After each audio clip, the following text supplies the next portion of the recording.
Here we are, episode 4, week number 4, with this special summer content series at West Bradenton Baptist Church. Hey, we've been having a lot of fun, at least so far, but I brought the executive pastor on this episode, and executive pastors are notorious for killing all the fun. That's fair.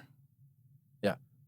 So I don't know if this is going to be an interesting episode or not. We will just have to see. But the topic today is how churches miss the true needs of their communities. We are going through our covenant. So far we've covered worship, grow, and serve.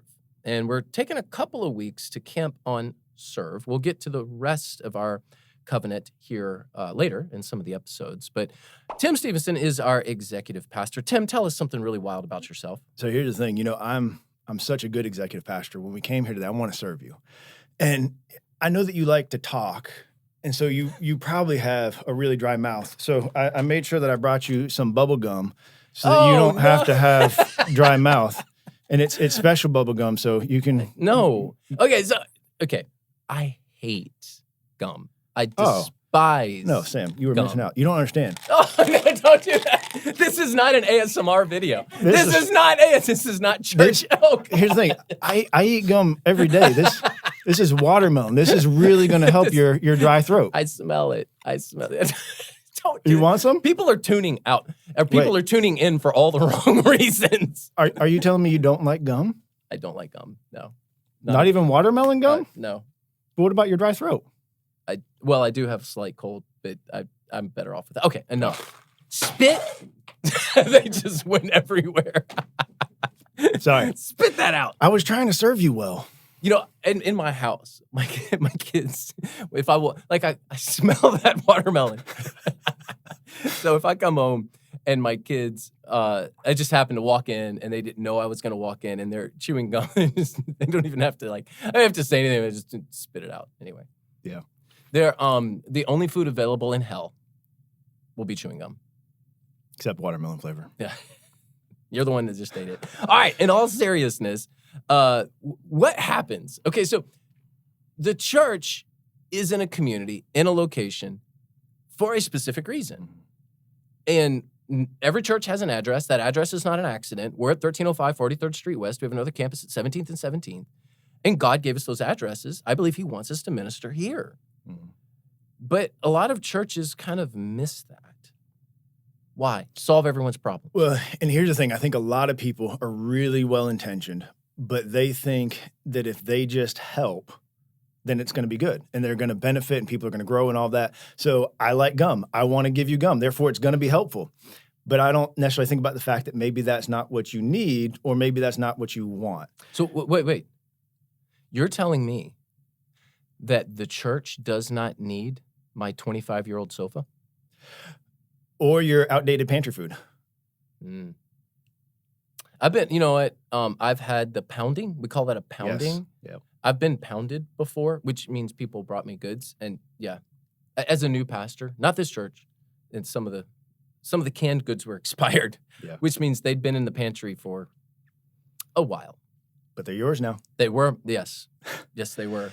Yeah, so I think a lot of times people think that motivation is enough, and motivation matters, but it's not enough to make sure you're serving well. There are ways that you can serve that are really beneficial and impact the community in a positive way, but there are more ways that you can serve that actually end up doing more harm than good.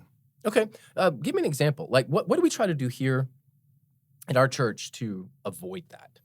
So really, it's starting with identifying the true problem. We have what we think is the problem, right? I think maybe you've got dry mouth. We can look at our community and say, hey, I think this is the need. But if we don't actually talk to the people that we're trying to serve before we try to serve them to find out, is that really the need? Or is there an underlying need? Is there a different need that you really have? When we don't identify the need well, then we're going to end up serving probably in a way that's not helping. So you have to listen first. Listen first. And I think this is a lot of churches that do struggle with this. They make assumptions first instead of listening first. And that's hard. Mm-hmm. One of the things that we discovered in our community is one of the biggest needs was fostering. There were a lot of kids that didn't have homes. And, that's one of those, when you go, what is the biggest need in my community? children need homes. Yeah. And it's like, wow, I mean, that's tug at your heartstrings sort of stuff. But then what that means is if your church is going to solve that problem, you have to open your home. You don't get to serve on your terms. Yeah. You don't get to dictate the terms. You don't get to decide what the need in the community is. The need is the need. It is what it is. You have to meet that need. And it was quite a journey for our church and quite a leap. Now, thankfully, our church here at West Bradenton embraced that. And we do a ton of fostering. You're a foster parent. I'm a foster parent. Staff foster, church members foster. And we've even, though we don't necessarily desire to adopt because we want kids to go back to their homes, at times have even adopted children in our church. And that's part of, just our belief that, every person matters and life is important. And we have a strong belief in life, and that fleshes itself out in all aspects. But what are some ways that, let me ask you this. What are some things you think we might be missing here in Bradenton? So here's the thing. When you choose to truly help solve a problem that's a legitimate problem, you're going to need multiple facets to how you're serving that. And so part of that means you're going to have to say no to other real problems that aren't the problem you're trying to help solve. And so it can be difficult because there are other real needs the community has. But as a church, there's only so much that we can do. And so we've kind of refined our focus back. And like you said, we're looking at foster care locally, and we're saying this is the problem that we're going to go all in on. And we're going to try to really have a transformative impact. And we've been doing this for a while now with really that intentional focus for about a year and a half. So I'm sure there are lots of other facets to how we can serve this problem that we're still learning as we get in. And here's the other thing, problems morph. So as we continue to serve our neighborhood in this way, how we serve will change as the community changes. And so it's one of those, again, it's easy to serve in less impactful ways. It's hard to serve in truly impactful ways, partly because it's an ever-evolving thing. Yeah, so I've been here 9 years, and day one when I got here, one of the biggest problems was heroin and opiates, and that's still an issue here, but it was nothing. It's, actually some government and policing activities have made it, and then some sociological and demographic changes have occurred here as well. So we still have a drug problem in our community, but it is nothing compared to what it was 9 years ago. So to your point, we actually were doing ministry for drug addicts, and that kind of changed and shifted into some other things because the need changed and shifted. Absolutely. We don't have near the homeless problem that we once did. Part of the solution was our homeless ministry, and that had a great season. So you can be too broad, is what I'm saying. As a church, you can see all the needs, not pick one or two or three, and become so overwhelmed with all of the needs that you become paralyzed. You don't do anything. So the question is, what is the need? And is my church in a place to where we can meet that need? Mm-hmm. And every church can. Hear me out. Like every church, every local church has the ability to meet at least one need in the community. I firmly believe that. That's why God puts you there. And if you don't believe that, you're not in tune with God. So there's at least something that you can do. Even if it's just one thing, pick that and focus on it. So listen first and then focus on what you know you can do. Mm-hmm. And that will absolutely change the way that you do local ministry. What's one of the favorite things that we do that you just enjoy in terms of our local ministry here? So actually, I'm going to switch it on you. I'm going to jump international because I think serving both locally and internationally, it has the same issues. So there can be a lot of the same problems you could have trying to serve locally. You hit the same thing among the nations. So one of the things I love about our church is we fully embraced as we go globally. If we just go and say, hey, it's all about the experience we have on that 1 week that we're in, pick your country, you're not going to serve well. Right, short-term mission teams can be notorious for doing more harm than good if you don't take that intentionality. So what I love is our church has said, hey, when we go, we're playing second fiddle to the people who are there year-round. We're there to equip and empower, and to, whatever we're doing that week is to equip them to better have an impact over the long term. So when we go this summer to Guatemala, we're going to run a J316 soccer camp, and I love that. But if all we do is run that camp, and the kids had a great experience, our people had a great experience, but that's it. It ends after that week.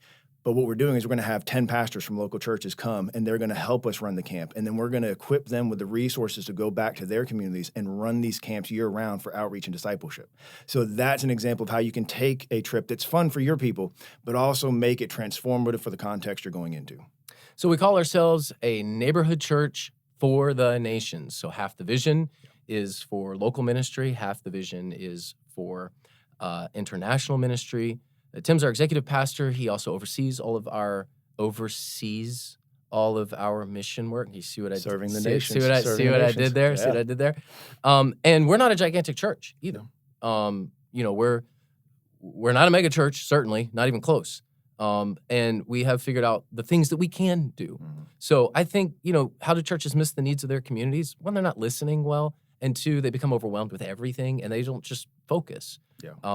And whether that be local or international, you do need to be doing you do need to do both. I don't want to do the do-do.